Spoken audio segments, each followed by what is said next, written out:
அப்பா எனக்கு ஒரு புதுசா ஒரு ஃப்ரெண்ட் வந்திருக்காருப்பா. அவருக்கு அத பத்தி டீடைலா நல்லா தெரியும். அவருதான் எனக்கு எல்லா விவரத்தையும் சொன்னாரு. இந்த பாரு, ஃப்ரெண்டு சொல்றத வச்சு பிசினஸ் ஆரம்பிக்க கூடாது. எல்லாத்தையும் விவரமா தெரிஞ்சுக்கிட்டு வா, அதை பத்தி அப்புறம் யோசிக்கலாம். அப்போ பணத்தை கொடுக்கலையாப்பா? ஏய், கண்டிப்பா தர்றேன்டா. மாமா, அவர் சொல்றத வச்சு பணம் கொடுக்காதீங்க. நல்லா யோசிச்சு பணம் கொடுங்க மாமா. ஏன்னா அது உங்க பணம் மாமா. சரிம்மா, ஏல பணம் தர்றேன்ல. தேங்க்ஸ்பா, தேங்க்ஸ். மாமா மாமா ஒரு நிமிஷம். என்னங்க? அப்பா, அது ஒன்றும் இல்லை. நான் கார்மெண்ட் பிஸ்னஸில் செகண்ட் யூனிட் ஸ்டார்ட் பண்ண போகிறேன். அதுக்கு ஜஸ்ட் ஒரு 6 லட்சம் கொடுத்தா போதும். ஏண்டா, இது வரைக்கும் நீ உன் பிசினஸ்ல என்ன பண்ற, எவ்வளவு லாபம்னு சொல்லியிருக்கியா? எப்ப கேட்டாலும் நஷ்டம் நஷ்டம்னு சொல்ற. நஷ்டம் வர்ற பிசினஸை எதுக்காக டெவலப் பண்ணணும்? முதல்ல அதை சரி பண்ணு, அப்புறம் பார்க்கலாம். என்னல, நான் சொல்றது சரிதானே? நீங்க சொன்னா சரிதான். அப்பா தேங்க்ஸ்பா. தேங்க்ஸ் அண்ணே. All the பெஸ்ட்ண்ணே. சூப்பரா பண்ணுங்கண்ணே. ஜெயிச்சிருவீங்க. அசத்தவும் இல்ல.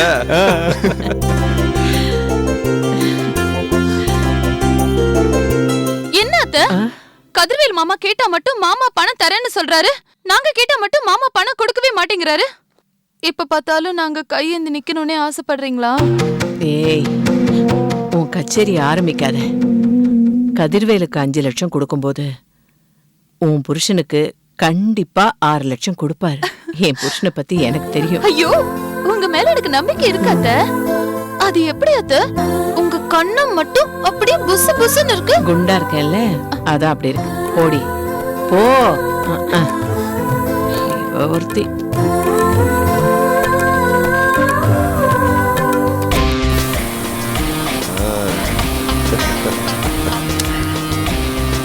என்ன நடக்குது? நான் பாட்டுக்கு லோன் அழைச்சிக்கிட்டு இருக்கேன். ஐயா, நீங்களா சொல்லுங்க ஐயா. ஹைடெக் ஆபீஸ்ல வந்து லோ கிளாஸ் மாதிரி கத்திட்டு இருக்க. என்ன உன் பிரச்சனை? 10 லட்சம் ரூபாய் எடுத்துக்கிட்டு 10 நாளா அழைச்சிக்கிட்டு இருக்கேன். வாங்கிட்டு ரசீதை கொடுனா கொடுக்க மாட்டேங்கிறீங்க. ஓ, அதுதான் உன் பிரச்சனையா? இந்த மாதிரியா பணத்தை பார்த்த உடனே பல்ல இழிச்சிட்டு வாங்கி போடுற லோக்கல் கம்பெனி இல்ல இது. இன்டர்நேஷனல் லெவல்ல பிசினஸ் பண்ற பெரிய கன்சர்ன்யா. உன்கிட்ட 10 லட்சம் இருந்தா 10 கோடி இருந்தா அது எங்களுக்கு முக்கியம் இல்ல. நாங்க குடுக்கிற வான்கோழி குஞ்சுகளை ஹெல்த்தியா பராமரிக்கிறதுக்கு உன்கிட்ட பண்ண இருக்கா? உனக்கு அனுபவம் இருக்கா? அதை நாங்க பார்க்க வேணாவா? எங்க டீம் லீடர் மிஸ் அமலா வந்து நேரடியா இன்ஸ்பெக்ட் பண்ணி என்ஓசி கொடுப்பாங்க. அப்புறம் தான் உங்க பணத்தையே நாங்க திரும்பி பார்ப்போம். அது என்ன என்ஓசி? ஐயோ, நோ அப்ஜெக்ஷன் சர்டிபிகேட்யா. என்ன அமல்ஸ்?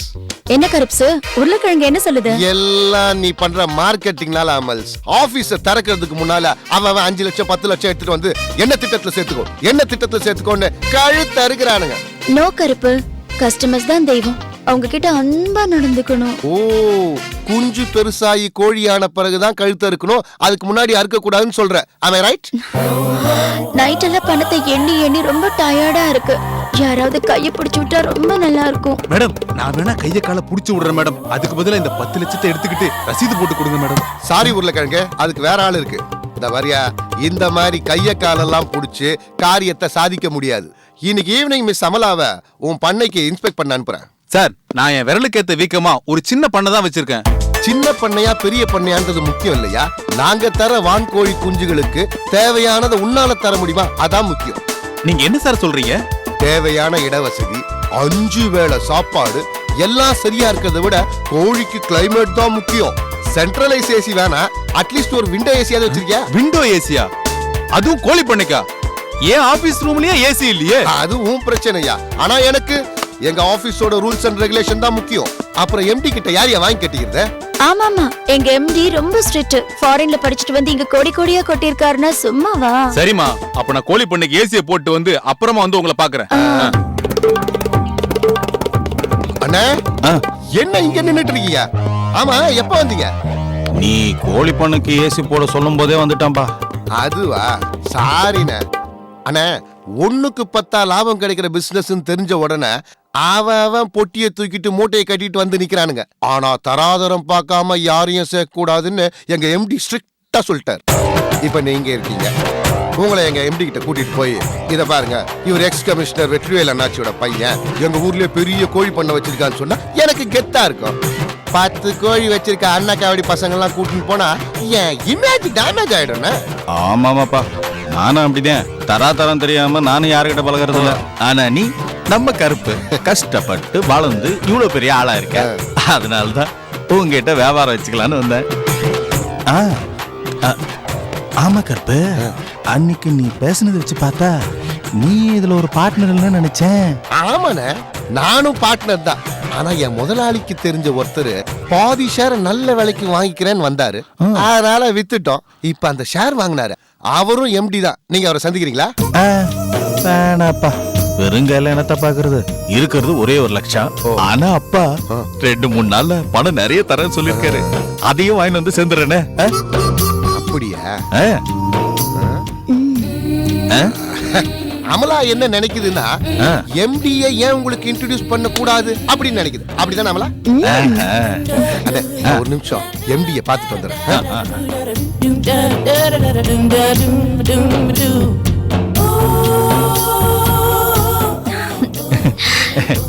இன்னும் இப்படி வெக்கப்பட்டுட்டே இருந்தா எப்படி? நான் உங்க அமலாதான்.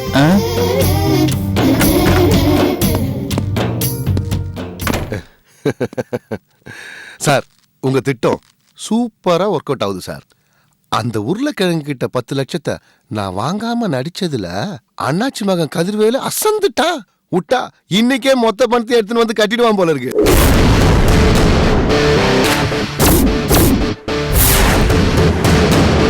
அப்போ அந்த அண்ணாச்சி மகன் கதிர்வேலு வாத்து மடையன் ஆயிட்டான்னு சொல்லு.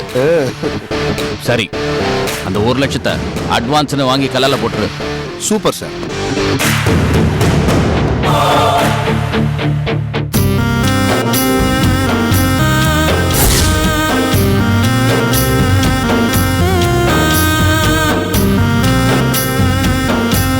என்ன முதலாளி, உங்களை பத்தி நான் பேசுறதுக்கு முன்னாடியே எம்டியே புகழ்ந்து தள்ளிட்டார. கோழி பண்ண பிசினஸ்ல கதிர்வேலு மாதிரி நாணயமா தொழில் பண்ண இன்னொருத்தன் பிறந்து வரணும்னு அடிச்சு சொல்லிட்டார. ரொம்ப சந்தோஷம். அப்புறம் கதிரன், நீங்க சொன்னதுதான் அவரும் சொன்னார். என்ன? அதாவது மொத்த அமௌண்ட்டையும் கட்டிட்டு அக்ரிமெண்ட் போடும்போது உங்களை வெயிட் பண்றாரு. அப்படியா? இன்னொரு முக்கியமான விஷயம் உங்ககிட்ட சொல்ல சொன்னார். என்னது? நீங்க மட்டும் இல்ல, உங்க சக பண்ணை முதலாளிகளையும் இந்த திட்டத்துல சேர்த்து விட்டா உங்களுக்கு ஸ்பெஷலா தள்ளுபடி தராராம். ரொம்ப நன்றி கருப்பு. அப்ப எனக்கு கை கொடுக்க மாட்டீங்களா? ரொம்ப நன்றிங்க. பணத்தோட நாளைக்கே வந்துடுறேன். ஏன் கொண்டு வந்த லட்சுமி ஏன் திருப்பி கொண்டு போறீங்க? இன்னைக்கே ரொம்ப நல்ல நாள் தான். இன்னைக்கே அட்வான்ஸ் பே பண்ணிடலாமே. கொடுத்துடலாமே. இந்தாங்க. அமல்ஸ், பணம் வாங்கியாச்சு. பில்லு போட்டு கொடுக்க சொல்றேன். என்ன கருப்பு, நமக்குள்ள என்ன பில்லு?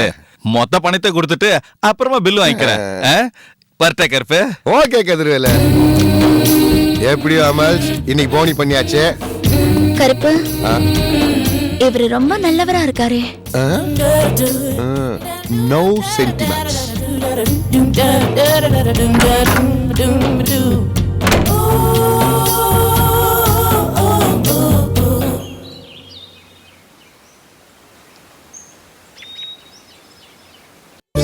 மகனே, என்ன மன்னிச்சிரு ராஜா.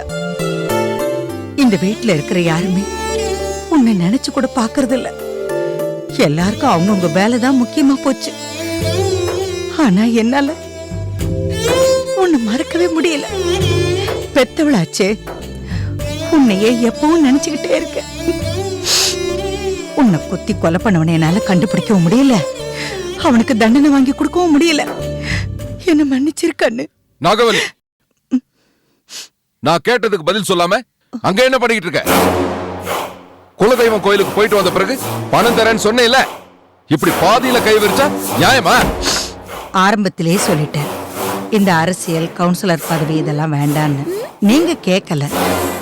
நானா போய் கேட்கல, நாகு தலைவர் தானே கூப்பிட்டு எலெக்ஷன்ல நிக்க சொன்னாரு, அதனாலதான் நிக்கிறேன்.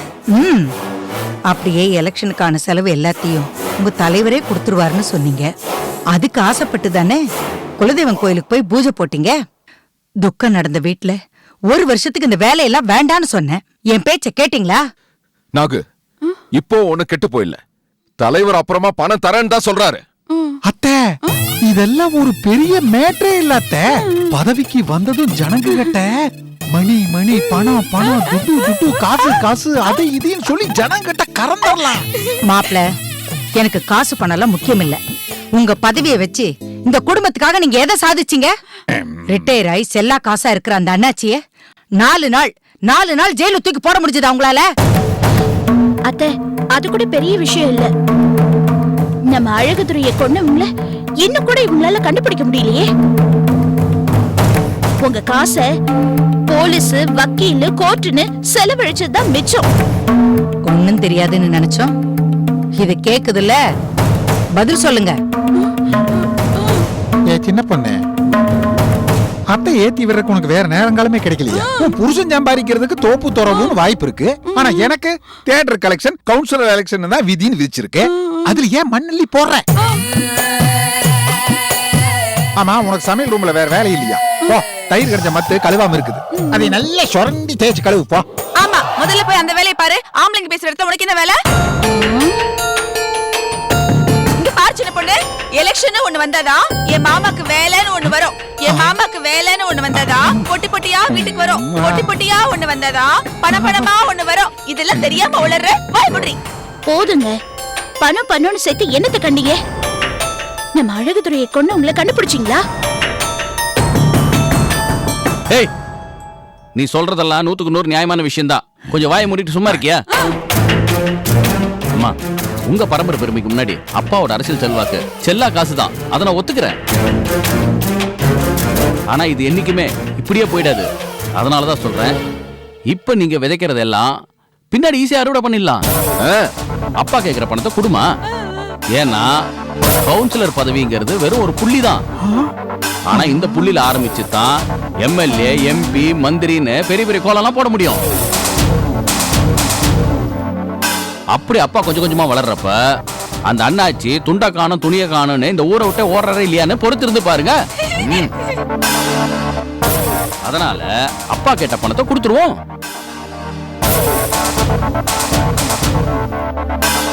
மச்சான், என்ன புள்ளி கிளின்னு வெளுத்து கட்டுற? நீ எல்லாம் அரசியலுக்கு வந்து எங்க பொழப்ப கெடுத்துறாத. ராஜதுர, நீ சொன்னதெல்லாம் சரிப்பா. ஏதோ புதுசா பிசினஸ் ஆரம்பிக்கிறேன்னு என்கிட்ட இருந்து 5 லட்சம் ரூபாய் பணம் வாங்கினியே.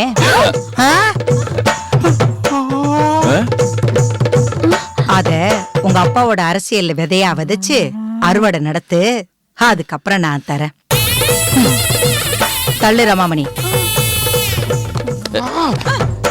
ஏ மச்சான், எங்களுக்கே தெரியாம அத்தை கிட்ட 5 லட்சம் ரூபாய் ஆட்டை போட்டிருக்கேன். டேய் மௌனே, சிபாரிசு பண்றதுக்கு மட்டும் இந்த அப்பனோட உதவி தேவை. காசு கிடைச்சதும் கமிஷனை கண்ணுல கூட காட்டாம இப்படி ஏமாத்திக்க. அப்பா, கமிஷன் என்னப்பா கமிஷன்? மொத்த முதலையும் உங்களுக்கே தந்துடுறேன். என்ன பாக்குறீங்க? பிசினஸ் சூப்பரா வளருதுப்பா. எல்லா இடிச்ச வாயனுங்களும் பணத்தை தேடி கொண்டு வந்து என்கிட்ட கொட்டுறானுங்க. ஏலே, என்னல சொல்ற? அப்பா, நம்ம பண்ணையில வாத்து மேய்ச்சிட்டு இருந்தானே கருப்புசாமி, ஆமா, அவன் வேலையில சேர்ந்திருக்கிற புது கம்பெனி பத்தி என்கிட்ட சொன்னான். சரி, அதுல முதல்ல நான் ஒன்னும் பெருசா இன்ட்ரெஸ்ட் காட்டல. ஆனா அதுல அண்ணாச்சி பையன் கதிர்வேலு இன்ட்ரெஸ்ட் காட்டுறான்னு தெரிஞ்சதும் நான் என் ஆட்டத்தை ஆரம்பிச்சிட்டேன். என்னல பண்ண? அப்பா, அந்த கம்பெனியை நானே வேலைக்கு வாங்கிட்டேன். என் ஆட்டத்தை பார்த்து சுத்து வட்டாரத்துல இருக்கிற பணக்காரனுங்களா வைக்கிற மாதிரி என்னைய மொய்ச்சிட்டு இருக்கானுங்க. அது மட்டும் இல்ல, அந்த அண்ணாச்சி பையன் கதிர்வேலு ஒரு அட்வான்ஸா கொடுத்தானா பாத்துக்காங்களேன். ஏலே, நெசமாவ சொல்ற? அட ஆமாப்பா. ஆக மொத்தத்துல கூட்டி கழிச்சு பார்த்தா இந்த எலெக்ஷனுக்கு உங்களுக்கு ஸ்பான்சர் பண்றது அந்த அண்ணாச்சி தான். ஏலே, என் மவனே, கண்டிப்பா எலெக்ஷனுக்கு பணம் கிடைச்சிரும்ல? ஐயோ அப்பா, கண்டிப்பா கிடைக்கும். நீங்க போய் நிம்மதியா ரெஸ்ட் எடுங்க. போங்க. சூப்பர், போங்கப்பா. ஐயோ அண்ணா. மாமா, என்ன மாமா வாயை பழுந்துட்டீங்க? மாப்ள, மாமா, இது வரைக்கும் உன் மண்டையில மூளை இல்லாம வெறும் முடிய வச்சு மறைச்சு வச்சிருக்கேன்னு நினைச்சேன். இப்பதான் மச்சான், உன் மூளை மாடி வரைக்கும் எட்டி இருக்குன்னு தெரியுது. சூப்பர் மச்சான் சூப்பர். போதும், நீங்க வாய முடுங்க. எங்க அண்ணனுக்கு எப்பவுமே மூளை மாடி வரைக்கும் வளர்ந்ததா இருக்கு. அண்ணா அண்ணா நீ சொல்லு, அப்படி என்ன பிசினஸ் பண்ற? வான்கோழி. வான்கோழியா? மாமா வான்கோழி பிரியாணி சாப்பிடலாம் மாமா. வாங்க மாமா, தொடக்கறி நல்லா இருக்கும். சரி, நான் வான்கோழியே தின்னதில்லையே. என்னங்க? வான்கோழி தொடக்கறி நல்லா இருக்குங்கிற. என்னங்க பண்றீங்க? இது வரைக்கும் நீங்க பண்ண தப்புக்கெல்லாம் உங்க அம்மா உங்களுக்கு ஆதரவா நிழல் மாதிரி இருக்காங்க. அதனால அவங்க அதிகாரத்தையும் பணத்தையும் வச்சு நீங்க எல்லாத்தையும் சாதிச்சுக்கிறீங்க. ஆனா இப்ப அப்படி இல்லைங்க. இப்ப என்னமோ நீங்க தனியா போய் யாருக்கும் தெரியாம புது பிசினஸ் பண்றேன்னு சொல்றீங்க. மாட்டிக்காதீங்க. ஏய், என்னடி சொல்ற? இங்க பாருங்க, நான் உங்களை எதிர்த்து பேசுறேன்னு தப்பா நினைக்காதீங்க. இந்த வீட்ல நான் மருமக இல்லைங்க, மாடு மாதிரி உழைச்சுக்கிட்டு இருக்கேன். எனக்கு இருக்கிற ஒரே சந்தோஷம் உங்களுக்கு சமைச்சு போடுறது, உங்க துணியெல்லாம் துவைச்சு போடுறது, உங்களுக்கு காஃபி கொண்டு வந்து கொடுக்கறப்ப அதை சாப்பிட்டுட்டு என் சின்ன பொண்ணு காஃபி நல்லா இருக்குன்னு சொல்லுவீங்கல்ல, இதுல கிடைக்கிற சின்ன சின்ன சந்தோஷம் தாங்க. அந்த சந்தோஷத்தை கெடுத்துறாதீங்க.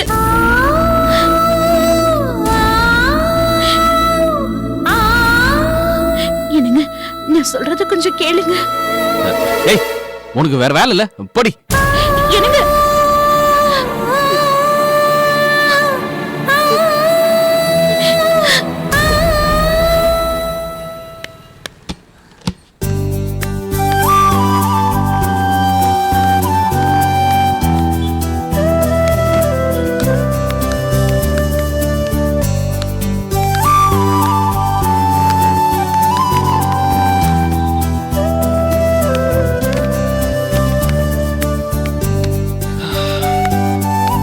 டேய் சுருளி, இங்க வா. ஏன்டா இப்படி வேக வேகமா லோட் ஏத்துற? கொஞ்சம் நிதானமா ஏத்து. என்ன சிங்கம் திடீர்னு அல்வா திங்குது? ஆ? இல்லண்ணே, இந்த சிறுத்தை வேகமா ஒன்னாதானே அழகு. ஆமா மாதிரி மெதுவா நகர்ந்தா அசிங்கம். என்ன சுருளி, சிங்கம் சிறுத்தைன்லாம் பேசிட்டு இருக்க? நைட் ஷோ சிங்கம் பார்ட் 2 பாத்தியா? அந்த சிங்கத்தையும் தான் பார்த்தேன். ஆனா இந்த சிங்கம் வெறும் ரோட்டை உத்து உத்து பாத்துக்கிட்டு இருக்க. யாரை எதிர்பார்த்து காத்து கொண்டிருக்கிறான் இந்த தமிழ் மகன்? சச்சே, யாரு? நானா? அப்படிலாம் ஒண்ணும் இல்ல. வெக்கத்தை பாரு. தல ஆம்பளை 18 வயசுல வெக்கப்பட்டான்னா அழகு. இந்த மாதிரி 26 வயசுல வெக்கப்பட்டா வெக்கப்பட்டா அசிங்கம். அம்மா. தல, தாங்கள் எதிர்பார்த்து காத்து கொண்டிருக்கும் சொப்பன சுந்தரி இவர்கள் தானா?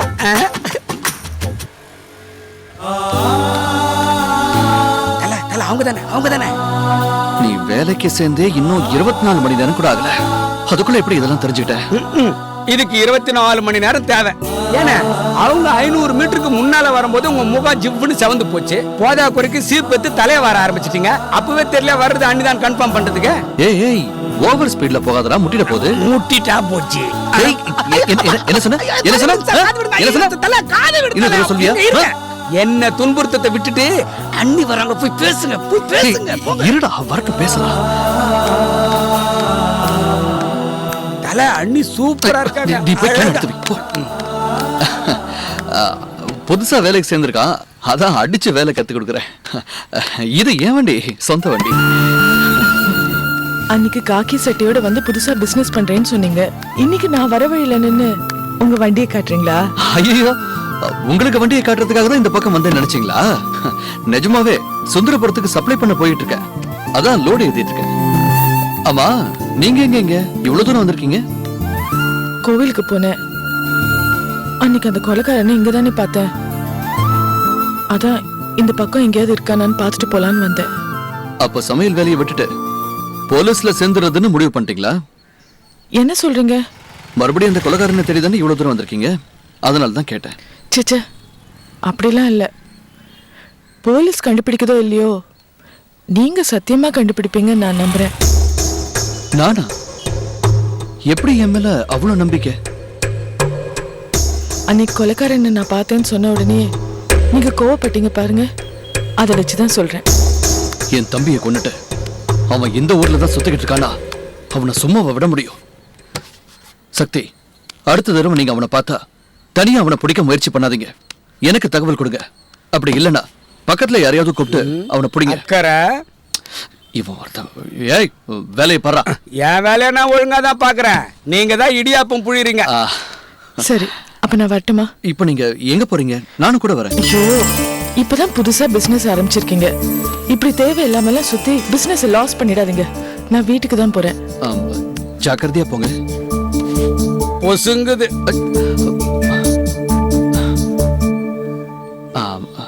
சக்தி, நம்ம சந்திக்கிறப்பெல்லாம் அந்த கொலைகாரனை பத்தியோ இல்ல நம்ம குடும்பத்தை பத்தியோ தான் பேசிக்கிட்டு இருக்கணுமா? நமக்கு என்ன வேற டாபிக்கே இல்லையா?